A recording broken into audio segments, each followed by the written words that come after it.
أعوذ بالله من الشيطان الرجيم. بسم الله الرحمن الرحيم. اللهم صل على محمد وعلى آل محمد كما صليت على إبراهيم وعلى آل إبراهيم إنك حميد مجيد. محترمون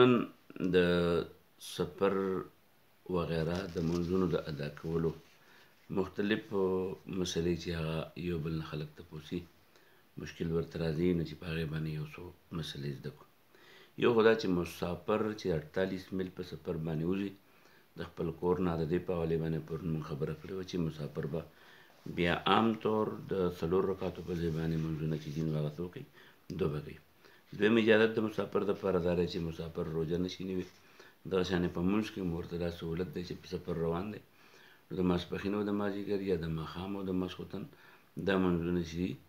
دا یو بل سره نږدې وکړي او خپل سفر جاري وساتي. د سفر صحبتونه دې ته جمع بین الصلاتین ورته وایي. په سفر کې مطلقاً د ټولو علماو په نظر باندې اتفاقاً جایز ده، خو فرق صرف دومره لري چې عام علما چې دي نو هغوی مطلقاً تقدیم او تاخیر جایز ګڼي. علمای احناف وایي چې نه، یو به تاخیر وکړي، بل به ورته تقدیم وکړي، یو به مخکې کړي، یو به راوروسته ورته، او په دې منځ کې بیا لږه وقفه وکړي، نو دا فرق پکې ګڼي. دغه شانې د وطن په حوالې باندې دا یو خبره موږ زده کوله چې را وطن د سړي دوه قسمه دی. یو ته وطن اصلي ورته وایي، یو ته وطن اقامت وایي. وطن اصلي هغې ته وایي چې په هغې کې د سړي ښځه ده، بچي دي، کلی دی، کوټی دی، کور دی، خاندان دی، هغې ته وطن اصلي وایي. او یو ته وطن اقامت وایي چې سړی یو ځای لاړ شي، کم از کم د 15 ورځو د اقامت اراده وکړي، دې ته وطن اقامت وایي. نو وطن اقامت چې دی نو دا په نیت او اراده باندې هغه ماتېږي. څنګه چې اودس او لمونځ دا د سړي په بیا اودسه کېدو باندې ماتېږي، دغه شانې وطن اقامت چې دی نو هغه هم د یو ځای نه په بل ځای باندې په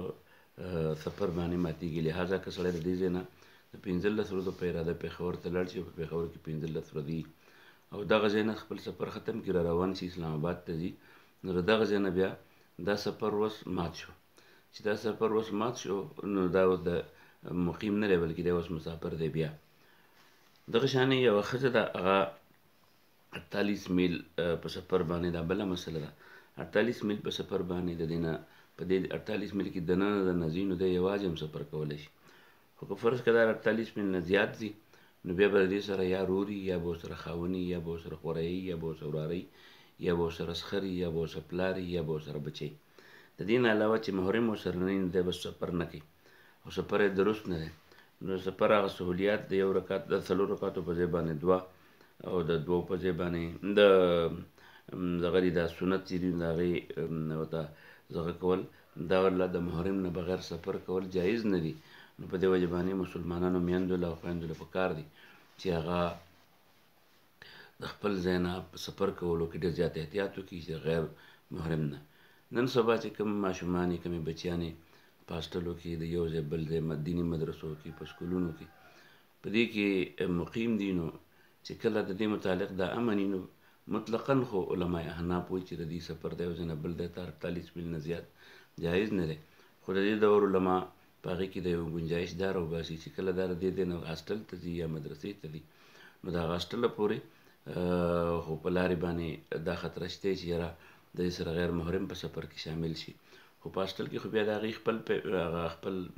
جینکۍ، خپل هغوی ورسره نو هاسټل کې دننه ژوند چې دی نو هغه خو بغیر محرم نه که تېروي نو امن دی ورته، نو بیا خو خیر دی. خو د هاسټل نه وتل یا هاسټل ته راتلو په دوران کې د محرم نه بغیر سفر کول دا غیر شرعي دي. او چې کومې جینکۍ نکاح ولري نو د هغې متعلق د علماو ډېر سخت الفاظ دي چې د هغې په نکاح باندې هم اثر پرېوځي. نو لهذا د 14 د نوکرۍ قابل کولو په ځای باندې د خپلو بچو د عزت، د خپل بچیانو د عزت او د هغې د عقیدې او د فکر ډېر زیات خیال ساتل پکار دي. او نن سبا خو د یونیورسټو او کالجونو چې کوم هغه ویډیوګانې او کلیپونه وایرل شو، د هغې نه خو دا معلومه شوه چې د شریعت دا کومه فیصله چې بغیر محرم نه سفر کول او په یو ځای کې قیام کول دا د زنانه سره ښېګړه نه، بلکې دا د زنانه دنیا او آخرت دواړه تباه کول دي. او دا هغه دشمني ده چې قرآن کې الله تعالی فرمایي چې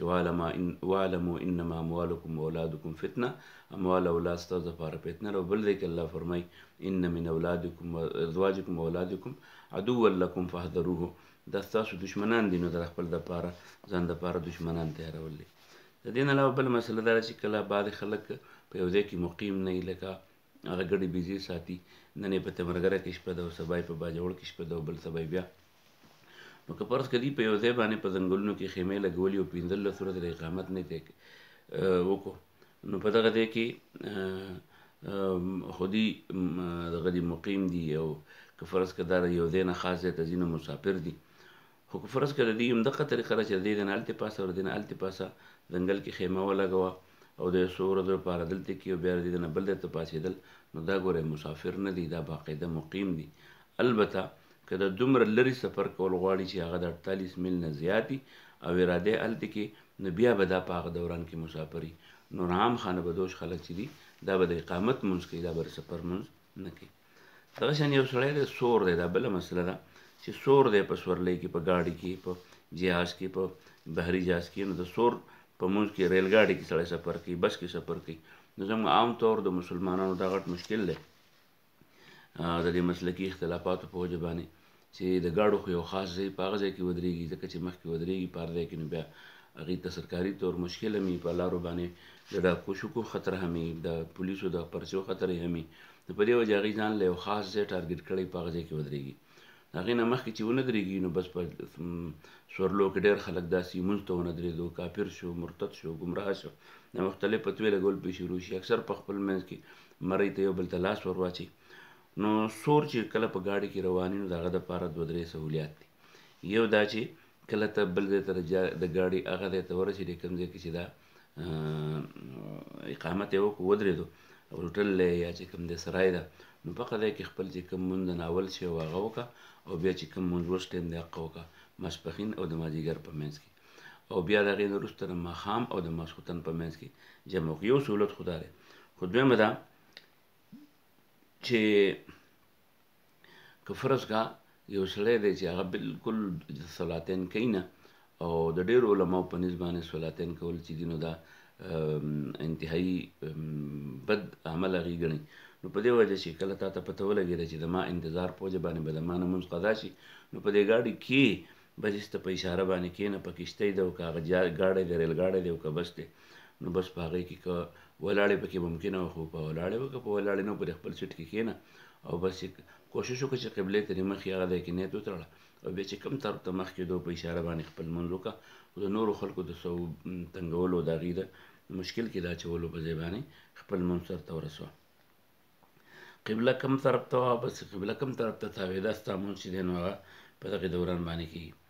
دغه شانې د دې نه علاوه په ځنګل کې خلک مونځ کوي، نو په ځنګل کې چې هم ځان له مونځ کوي یا په پټي کې چېرته مونځ کوي، زمیندار دی په پټي کې مونځ کوي، یا غر کې چېرته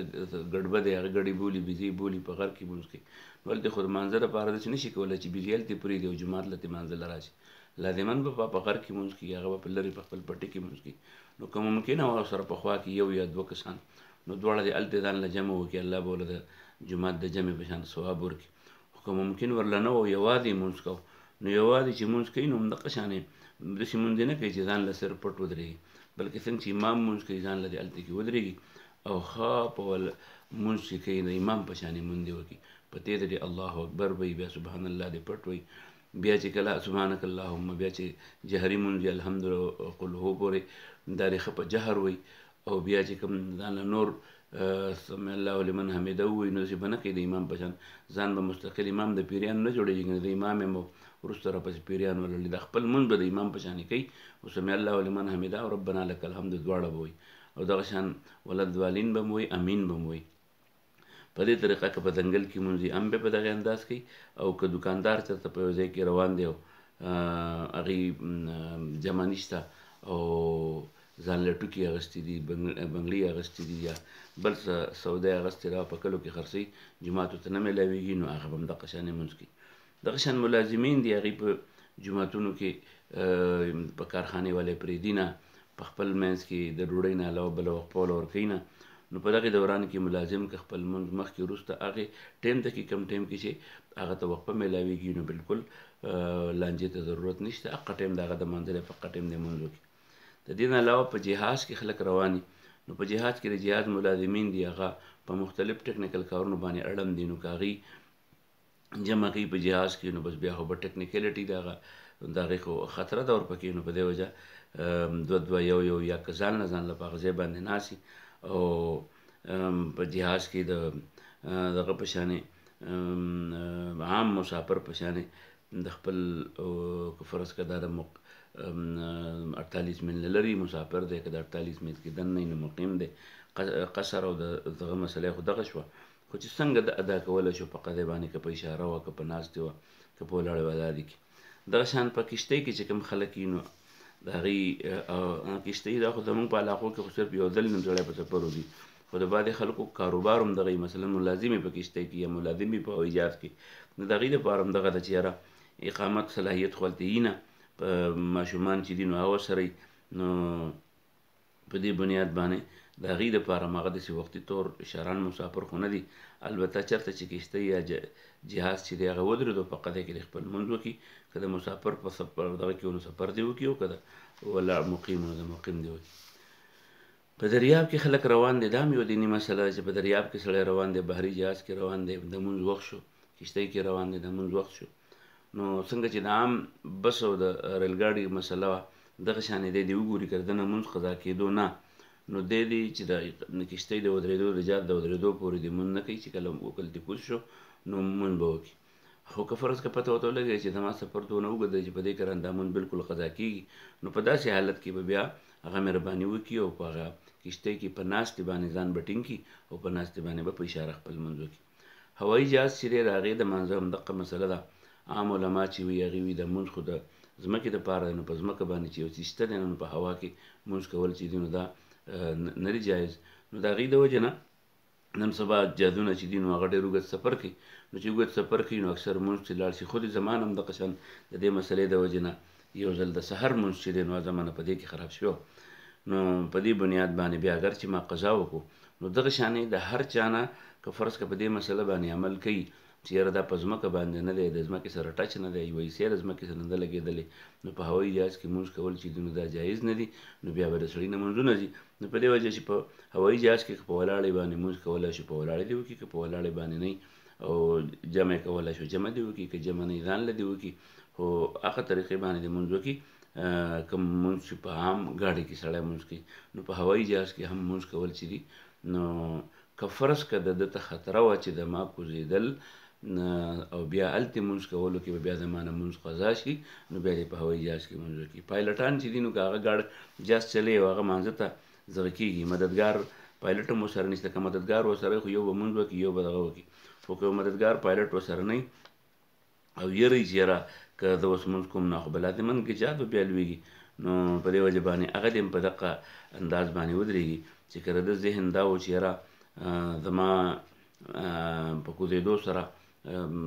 بیا به زما نه لمونځ قضا شي، هغه صلاتین ټایم به م رانه لاړ شي، نو په دې وجه بس هغه خپل روزګار دې هم کوي، نیت دې وکړي او د لمونځ د نیت سره دې څومره فرایض او واجبات چې دي هغه دې ادا کوي، او باقي چې کوم نه و د مشکل نو بس هغه دې پرېږدي.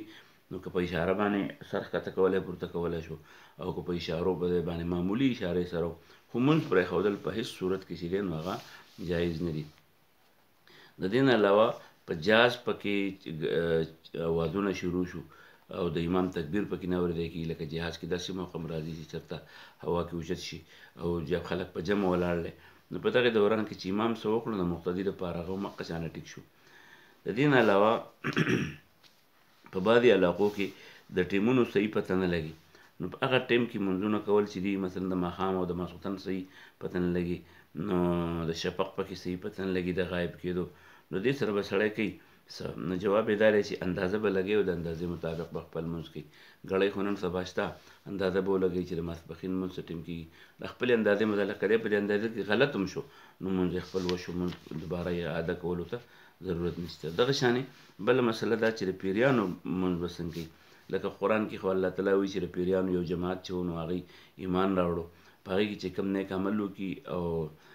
کوم یو سړی بد عمل وکړي، نو کوم مسلمان دی او کوم چې د غیر مسلم دی، نو په داسې صورت کې که په انساني شکل کې یو پیری چې دی نو هغه په انساني شکل کې او د انسانانو نه مخکې شي او جمع ورکوي نو اقتدا پسې کېږي که نه کېږي، نو بلکل پسې کېږي. لکه اوس دا شان غیر مسلم دی د هغه لمونځ دی، نو غیر مسلم ته خو که یو غیر مسلم دی او هغه ځان مسلمان ظاهر کو او مسلمانانو له جمع وکړه، لکه انټیلیجنس ادارو والا عموما دغه شانې چې په مدرسو کې سبقونه وایي کافر،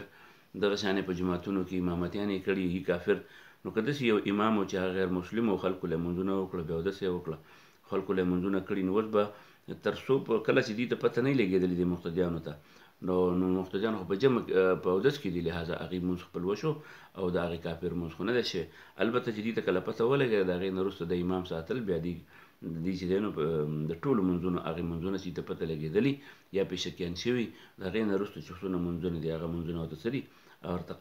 هغه به قضا راوړو چې کومه ورته پته نه ولګېدلې هغې شوي دي. د غیر مسلم پسې مونځ هم په دغې بنیاد باندې چې خبر ته سړی نه وي، نو مونځ چې پسې کم کړی هغه مونځ چې دی نو هغه شوی دی. دغه شان یو نامسلم دی،